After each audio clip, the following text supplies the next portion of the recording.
Kind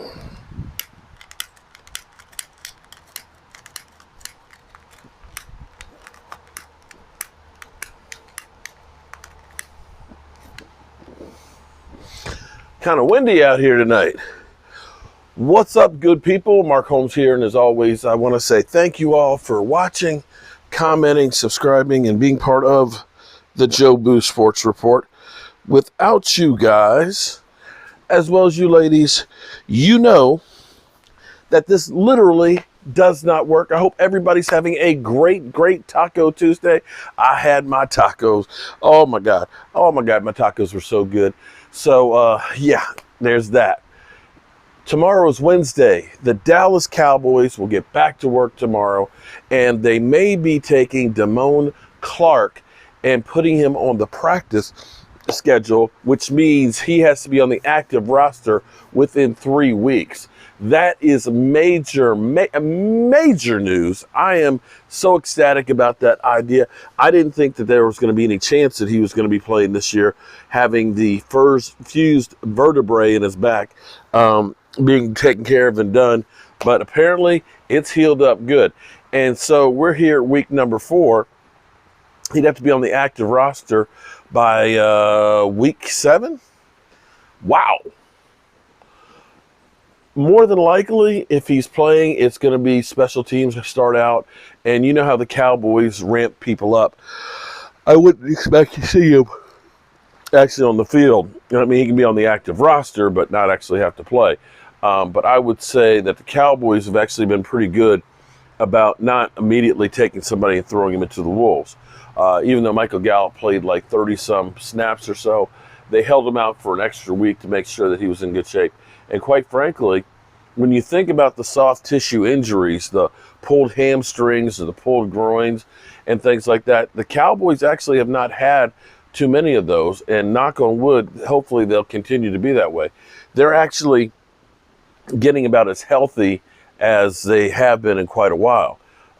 Dak Prescott, of course, went to the doctor today and basically have already ruled him out for this week. You know, that was Jerry Jones who was, Dak might be back for the wash. You know what? There's a lot of things that might happen. Will they happen? Hell no, they won't. But hell, the Cowboys might call me up and say, we want you to play defensive line for us, and we're going to give you a $500,000 contract. That might happen. Is it likely? No, but it might happen. Jerry, give me a call. Pick up the phone. Give me a call. So, I'm not sure that Dak will be ready to go back against the Eagles. I'm really not sure that he's going to be ready to go back then. So we'll just have to wait and see where we go. The Rams. I'm trying to figure out the Rams, the situation for the Rams. Well, the Rams having gotten their butts handed to them, Matthew Stafford tying Joe Namath in pick sixes, if they'll be mad and come out like gangbusters to beat the Cowboys. Now, everybody always gets the Cowboys their best games. The question will be is, will the officials be out there for the Rams as well? But some interesting things that are going on right now with the Rams that are not good. One, teams have been able to run on them. Two, their pass rush has not been good. 3, stopping the pass rush has not been good either. 4, Matthew Stafford in the offseason, much like Dak Prescott last year. You remember, Dak Prescott, when he finally got a chance to start getting practice in, went so hard in practice that he ended up hurting his shoulder. And you'll remember he couldn't play in the preseason games and could only work out about the last week and a half before the season started. That was the same thing that happened with Matthew Stafford, but it wasn't the shoulder. It's actually tendonitis in the elbow, tennis elbow, okay?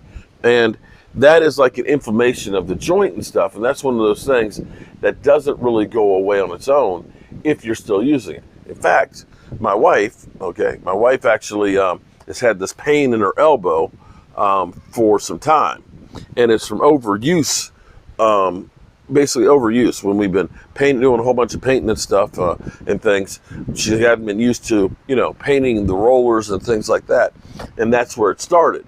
So basically, the doctors are saying, do not pick up anything over 5 pounds for the next 6 weeks and start going to physical therapy to alleviate the pain. Well, the problem for Matthew Stafford is you're playing football and having to throw. That arm, you got to use it every week. So that's going to be a nagging injury that's going to happen all the rest of the season. And he is actually having to run for his life, at least against the 49ers he did. And having to throw the ball as much as they've been throwing, it's not going to be good. It may be a rough season for Matthew Stafford. And hopefully, when you looked at last night that he had a pick 6, hell, there were like 3 other opportunities that should have been that the defenders literally dropped it, kind of like CeeDee Lamb dropped that pass against the Giants. Was it Giants? Yeah, the Giants. Like literally, damn, right through my hands. So we'll see how that goes this week. It's always a tough game against the Rams. The Cowboys are 1-3 against Sean McVay. Something else that is interesting, to say the least, is apparently Giselle has gotten, apparently this is by the New York Post. I'm just saying what the New York Post is saying, that Giselle has got herself a divorce attorney. And I'm trying to figure out what this means. There's a couple of different things that this can mean. A, this is a power play to force Tom Brady's hand. Oh, that fight about us, about you ending your career last year and being retired? Okay, fine. I'm out. To basically bluff him.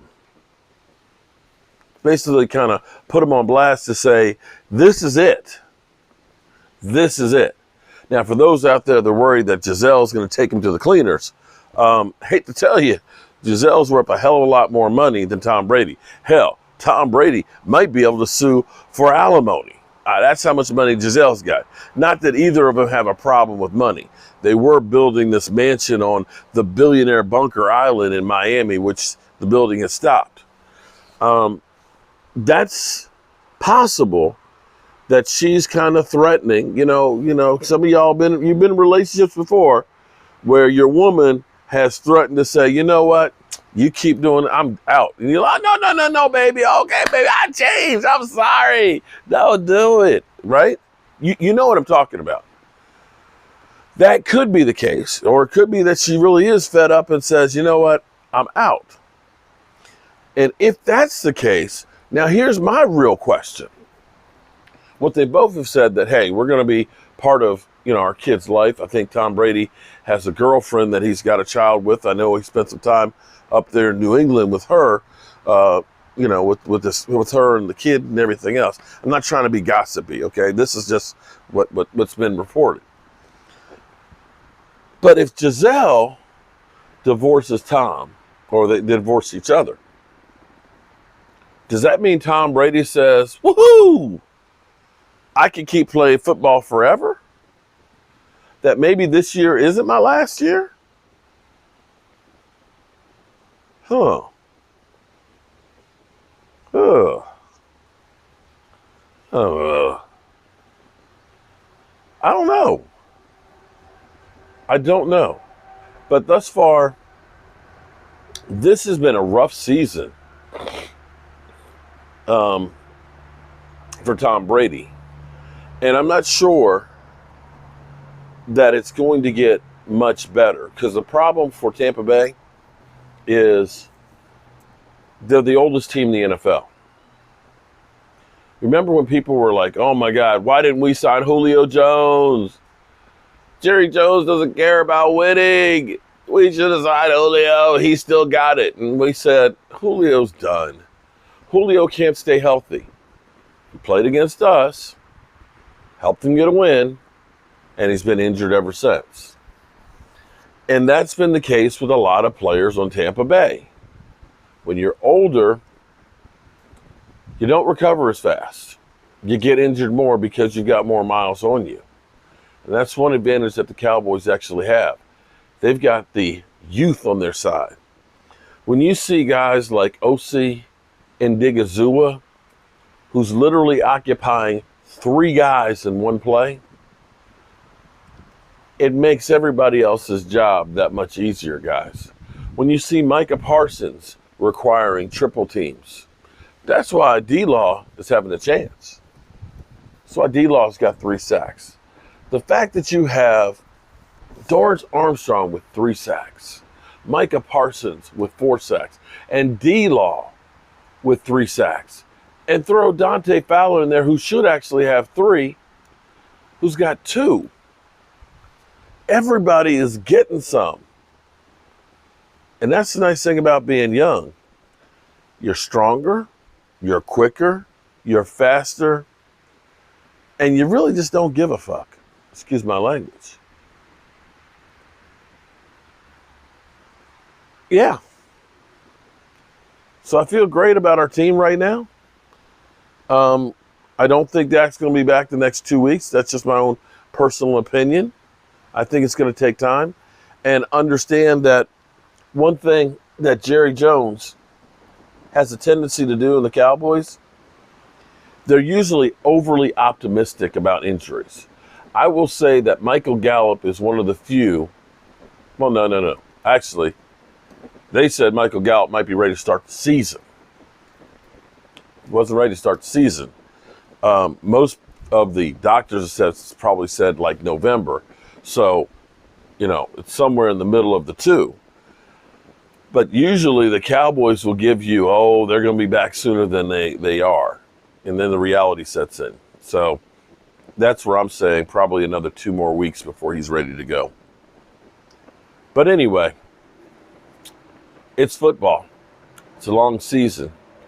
And some of the teams that look good right now, a month from now are going to look bad. Some of those teams that are looking bad like right now might be looking good. The Washington Commanders, well, they'll still look bad. All right, good people. I appreciate each and every one of you guys.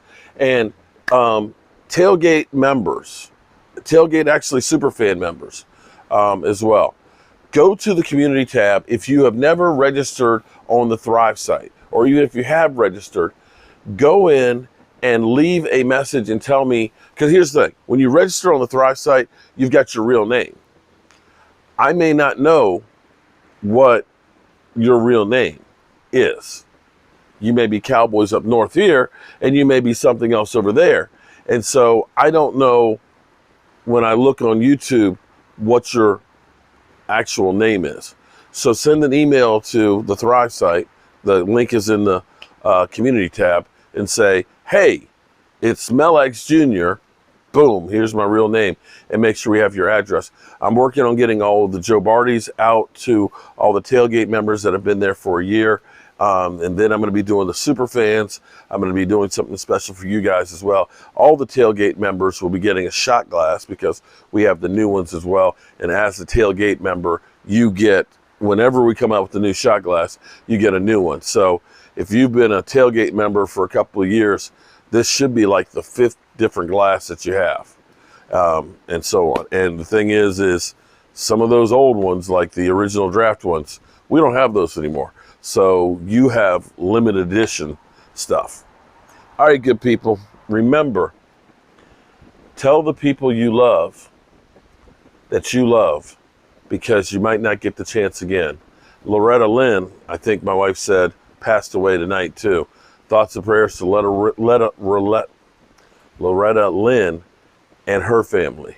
And make sure you talk about it, you love them. I love you guys. Peace out. Here comes the damn rain again. Here comes the rain again, falling on my head like a memory, falling on my head like a deep emotion. It's raining again.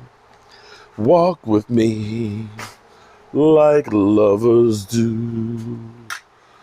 talk with me like lovers do. Oh, am I still on? Oh, shit.